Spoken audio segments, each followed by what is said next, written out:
Izindaba ze1 KZN TV uzifundelo Siyabonga wakaduma yamkela ke nazi ezihamba phambili namuhla. Kuhalaliselwe ojele ngawubudokotela babhikishele ukwebiwa kwezimoto zikahulumeni. Umhlaziyi ubona ubuhlakani ngesinyathelo seMK. Injabuli izisebenzi zasemajele esifundazweni KwaZulu-Natal zihalaliselwa ngokuphothula iziqu zazo zobudokotela ngolwasemzini iziqu ze-PhD. Lezi zisebenzi ke zihalaliselwe ukhomishana wamajele KwaZulu-Natal umnikelo Nxele emcimbini obubanjelwe ejele laseNew Prison eMgungundlovu.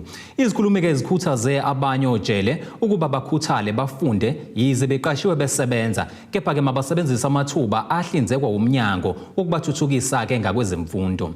Owesilisa owujele ngokomsebenzi uthi kwaba iphupho lakhe ukuba isifundiswa, kepha ngesimo sasekhaya wangakwazi ukuba aqhube izifundo zakhe kwaze kwaba uyaqashwa emnyangweni wamajele. Into engigqugquzelile isekutheni ngesikhathi ngiqeda isikole ngangine vision yokuthi I want to become somebody in life, but due to I background engiqhamuka kuyona ngazithola ngingakwazi ukuya ema-university, but i-department offered me this job where I'm doing as a correctional officer. Then I tend to forget my vision also. Ngase ngibuya ngibuyele emuva ukuthi ayibo kahlehle mina benginegoli ukuthi ngifuna uku-achieve lokhu nalokhu. UCabashe uthi ngemuva kweminyaka esebenza njengojele wakhumbula iphupho lakhe wasukuma wabhalisa enyuvesi. Ngaregister elokhuzaneni eUNISA, drop out because I wanted to ukhumbula ukuthi thina abantu abamnyama siqhamuka ama-background angekho right, so we have to carry our families and stuff like that. So drop out. Then 2014 ngaqala ngathi no, let me continue with the vision yami ebengifisa ukuthi ngi-achieve. Ngaregister eDurban University of Technology. Little did I know that at the time I was earning imali encane because of some other things. But little did I know that if ngipasa kahle i-institution will credit me. Actually ngizofunda mahala. Ngithole kodwa sengingaphakathi ngafunda until I obtain diploma. Ngithe mase ngi-obtain diploma ngabona iyenzeka lento, let me continue. I continued, I obtained degree. Nalapho ngabona ukuthi ayibo kuyenzeka futhi aqhubeka ngathi no, let me do i-masters. Ngayenza i-masters within I think it was 3 years. Ngayiqeda. I think it was 2021 ngilanga graduate for i-masters. Then in 2022 ngaregister for i-PhD. Saqala sa-attend ama-classes laba besasifundisa khona ke how to develop a proposal and stuff like that. But I think ngo July it will start an actual study. Then in 2023 December I completed ilokhuzana PhD yami. Then I graduated this year. UCabashe usho kanje ngesikhathi ukhomishana wamajele KwaZulu-Natal umnikelo Nxele ehalalisa ojele abane asebeneziqu zobudokotela. Sikubona kuyusuku oluhle nesikhathi esihle sokuthi sibancome sibatuse ngoba sibona ukuthi basebenze kahle kakhulu emsebenzini esiwenzayo correctional services, nokuthi babe nesikhathi bokuthi bazimisele bazibafinyelele kule banga bafinyelele kulona. Sicabanga ukuthi bayisibonele esihle kuthina sonke, kumina nje njengocommissioner wabo nawo wonke ama-officials. Ngiyacabanga ukuthi nomphathi wethu kuzwelonke uCommissioner Thobakgale will be proud to have those lama PhD graduates esinawo namhlanje. So namhlanje besithi sisobonga sizokhuthaza ke nabasha kakhulukazi nokugqugquzela imfundo nje ekhungweni zethu ukuthi esikhathini sanamhlanje 21st century ulwazi into ebalekile. Ngaleso sisathu kuyo yonke imkhakha esinayo, ngabe ama-psychologists, ngabe othisha, ngabe security components, ngabe finance, ngabe human resources, zonke ama-component esinawo emnyangweni, ngabe agriculture, sifisa ukuthi abantu baqhubeke bazithuthukise olwazini baze bafinyelele kulezi zinga. Nxele uthi bafisa nabanye ojele basike iphethini kulabo dokotela. Ngoba sesinodokotela asiboni ukuthi sikhona isizathu sokuthi singaphinde singakabi nayo udokotela. Okushuthi laba sibatshala njengembewu yokuthi odokotela abanye kufanele bamile emkhakheni yonke esinayo ngaphakathi.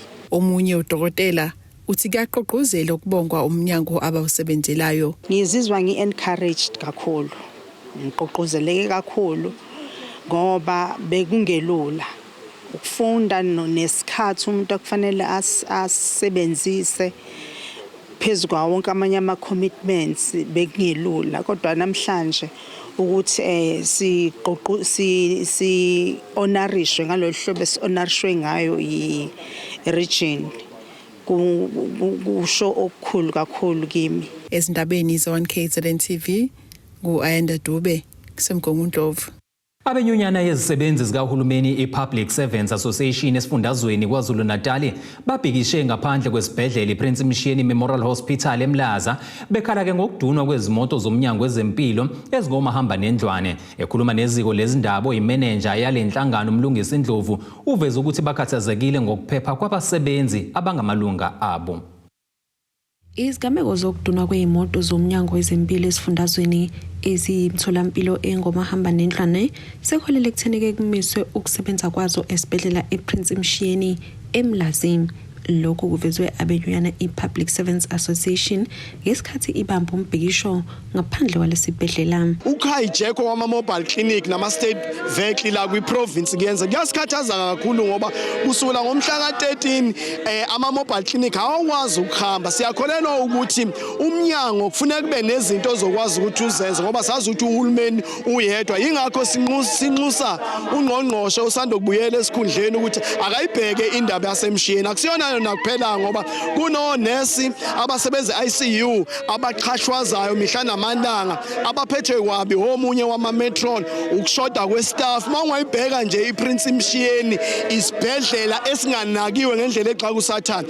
Yingakho sithi ungqongqoshe osanda kubuyela esikhundleni nange undunankulu waKwaZulu-Natal abasondele la ePrince Mshiyeni ngoba sinakekela umphakathi waseMlazi, umphakathi esondelene noMlazi.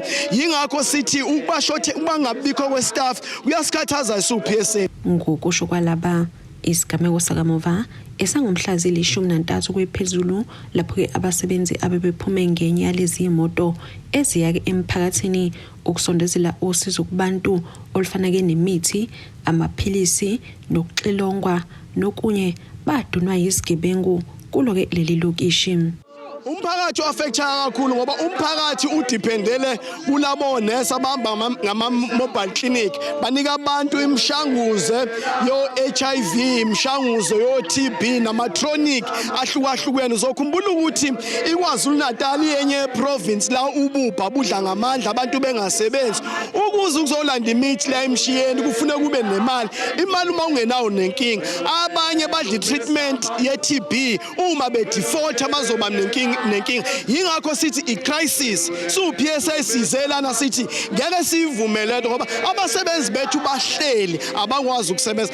Sidinga investment kwi-security, sidinga nomphakathi nawo ukuthi awavikele imoto zikahulumeni. Kungenza ukuthi amanesi, ama-community health care workers ngoba uma bemphakathini lona sizo uhulumeni alilethayo umphakathi namaphoyisa ne-department akuhlangane ukuze kuzoba khona isixazululo ngoba uma sebesaba ukuyosevisa umphakathi okusho ukuthi ingqalasizinda losizo ngeke abantu bakwazi ukuthi baluthole. Unxuswe ukuba ke kwandiswe ezokuphepha futhi nomphakathi nawo ukubeke emahlombe awo ukuvikela lezi moto.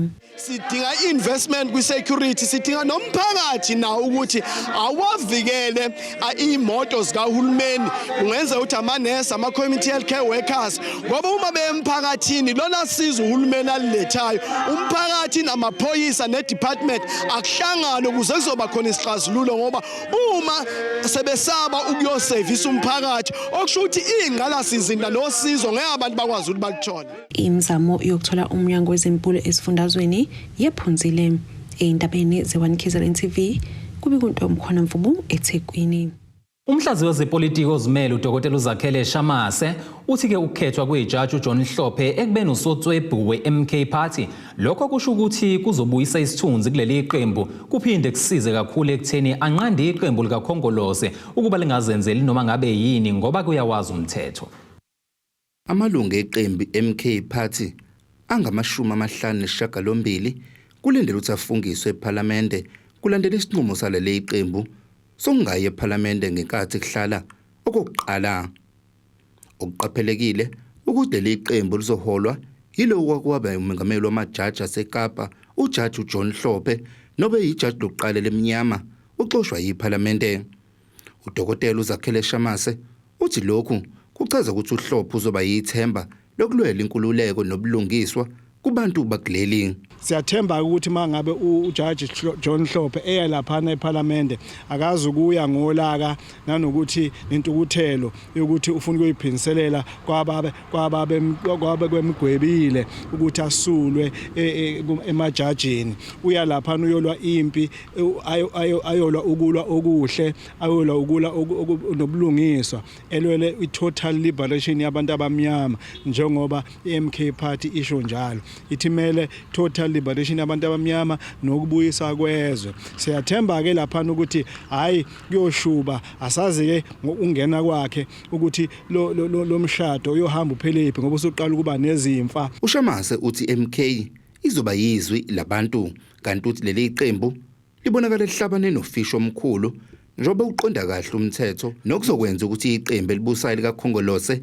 lingazenzeli umathanda. Esithemba ke manje ukuthi ke iMK izoya laphana iyoba ivoice of the voiceless in a true sense of the word. Asithembe ukuthi ukungena kwaJaji Hlophe kuzonikeza isithunzi kuiMK Party ngoba umuntu wazi umthetho uzoqophisa akakwazi umongameli neqembu libusana benze noma yini abayithandayo ngoba ethemba bazosekwa uJaji uZondo ngoba kubonakala sengathi uncetheza nabo kuzoshuba kuzokhetha ukhethi. Kodwa isifundo esisifundayo ngokubuyela kaJaji uZondo yiso lesokuthi umuntu akalahlwa. Ungacabanga ukuthi umuntu usumgqibile esaphile engakashoni 6 feet down. Ezilabenze KZN TV kubikuthi abantu maphumulo empangeni.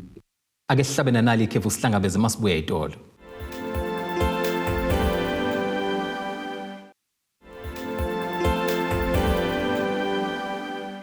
Asikubingelele siphinde sikwamukele mongabe usanda kubukela izindaba zethu nazi izihloko ezihamba phambili namuhla. Kuhalaliselwe ojele ngawubudokotela babhikishele ukwebiwa kwezimoto zikahulumeni. Umhlaziyi ubona ubuhlakani ngesinyathelo seMK. Njengoba umongameli wezwe umnumzana uCyril Ramaphosa esefungiswe ngokusemthethweni kwihlandla lakhe lesibili, wonke kamehlo abheke kuye ukuba amemezele icabinet lakhe longqongqoshe beminyango yahlukahlukene namasekela abo. Inkulu ke nokho inselele ebhekene nomongameli njengoba ke kulabo ngqongqoshe azokuba memezela ke abanye babo kumele ke kubevele emaqembini aphikisayo ayingxenye yesivumelwano sikahulumeni wobumbano. Umengameli wezwe uCyril Ramaphosa kulindeleke ukuba memezela isekela lakhe ongqongqoshe namasekela abo kungekudala. uRamaphosa unokuxhumana nezinhlaka ezahlukene emva kokuvumelana namanye amaqembu ezombusazwe ukwakha uhulumeni wobumbano. Kuneziphakamiso zokuthi umengameli aliphungule icabinet njengoba belinongqongqoshe abangama-30 elangehlandla lakhe edlule. Ngesikhathi efungiswa ngokusemthethweni ePitoli kwihlandla lakhe lesibili, uRamaphosa uzibophezele ekuholeni abantu bakulelizwe ngobuqotho nangokuthembeka, kungakhathalekile ukuthi bangaluphi uhlanga noma iqembu lezepolitiki. Ezindabeni ze1KZN TV Channel 261, ngingumabongi Mhlongo, ngise-Richards Bay. Ugwethu iminyaka engama-53 osolwa ngokudubula bulala ishoshovu esilwisana nobugebengu kanjalo nokuntshontshwa kwezimoto kuleli ziweliswe umngcele waseMozambique uJudas Mthethwa waseManguzi. uSipho James Mhlanga kuvela ukuthi uyena owadubula uMthethwa owayeshoshovu endaweni yaseMkhanyakude. Ugcine egwetshiwe umsolwa okuJames Mhlanga wabulala ishoshovu esasilusana nokuntshontsha kwezimoto endaweni yaseMkhanyakude uJudas Mthethwa. Kanti sekuphela isikhathi singangonyaka kwadutshulwa kwabulawa lesishoshovu esasilusana nobugebengu kanjalo nokuntshontsha kwezimoto kuleli ziweliswe umngcele waseMozambique. uJudas Mthethwa wadutshulwa ngenyanga Nhlangulana ngonyaka 2023 yafika ekhaya emva kokubuya eThekwini. Lesi ishoshovu besingusihlalo wemhlaba yalingana Society Against Crime kuyona le ndawo. Abantu abakhetha izindawo zaseMkhanyakude bayizisulu njengoba abaningi babo balahlekelwa izimoto zabo ezingamabhagi nokuyizona ebezitshotshwa kakhulu ziyiswe ezweni laseMozambique. Kuzokhumuleka ukuthi miningi imizamo eyenziwe uhulumeni wakuleli ukuzama ukulwisana nalesi sihlava. Uhulumeni wakuleli ubusuqale ukwakhiwa konqenqema oluzogwema ukuthi izimoto zingakwazi ukweliswa kodwa lubuye lwamisa lolo hlelo. Kanti uhulumeni wakuleli uphinde wandisa namaphoyisa kuleya ndawo ukuzama ukulwisana nalesi sihlava. Wonke amehla azobethe njo edolobheni laseThekwini kusasa njengoba kunomcimbi omkhulukazi wengoma kazwelonke obusiswe nayisilo indlulamithi yamakhosi uMisuzulu kaZwelithini. Lo mcimbi ozokuba sePeople's Park ngaphandle kwenkundla Moses Mabhida eThekwini kulindeleke ukuba ke uhanjelwe zinkumbi zabantu.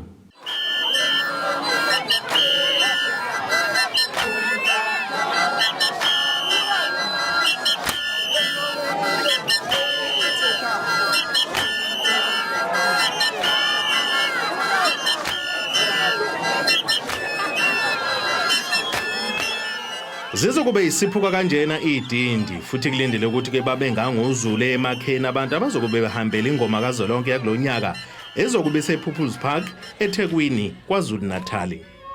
Amagoso, ingoma eyinsizwa nezintombi kanye nefolo labaculi bakaMaskandi kulindelekile kulomcimbi njengoba bezoshiyaka izibukeli zifuna impindo osukwini lakusasa.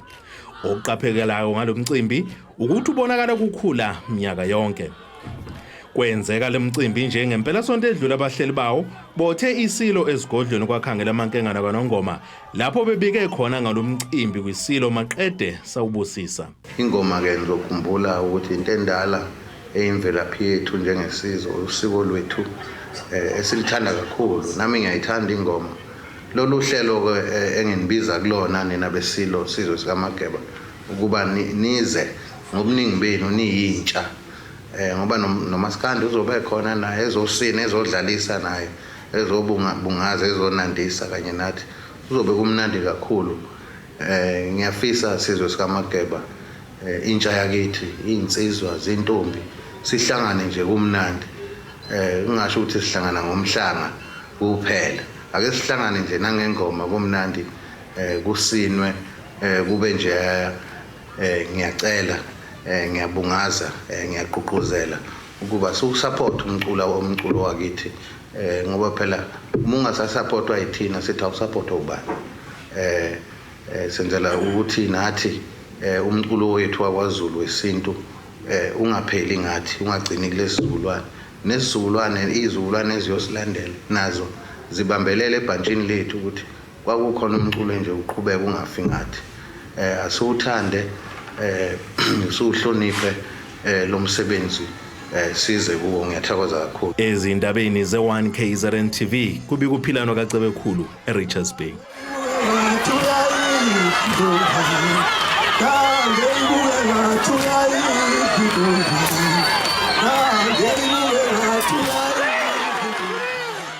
Ake siphinde futhi sihlabe ikhefu sihlangabeze masibuye ezitolo.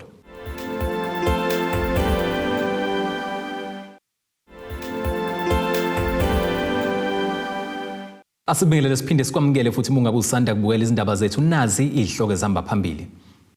Kuhalaliselwe ojele ngawubudokotela babhekishele ukwebiwa kwezimoto zikahulumeni. Umhlaziyi ubona ubuhlakani ngesinyathelo seMK. Ake singene sijule engosini yezomnotho.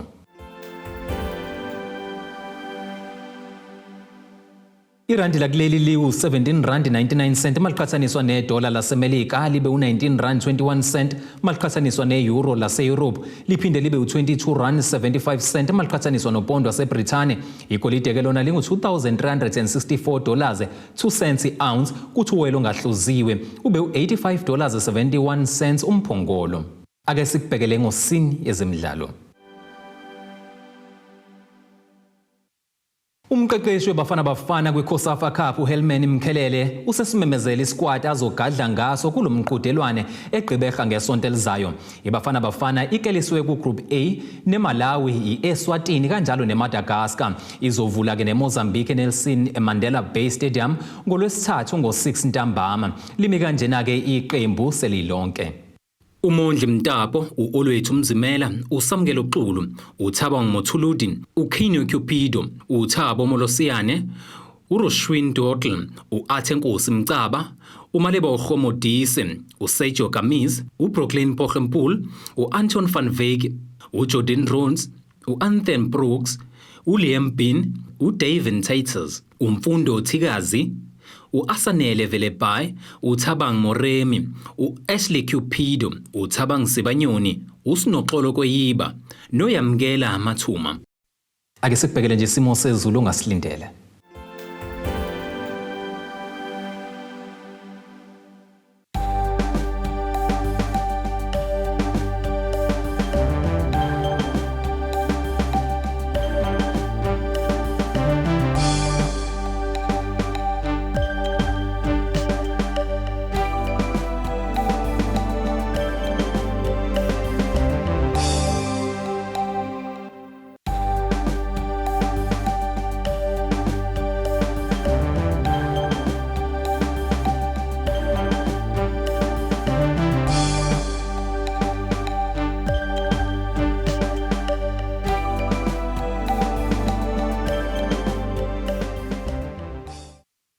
Zulu mnyama undlela zimhlophe ngeziguqise bese kuphathele zona namhlanje ohlangabeze kusasa futhi ngesikhathi esifanayo.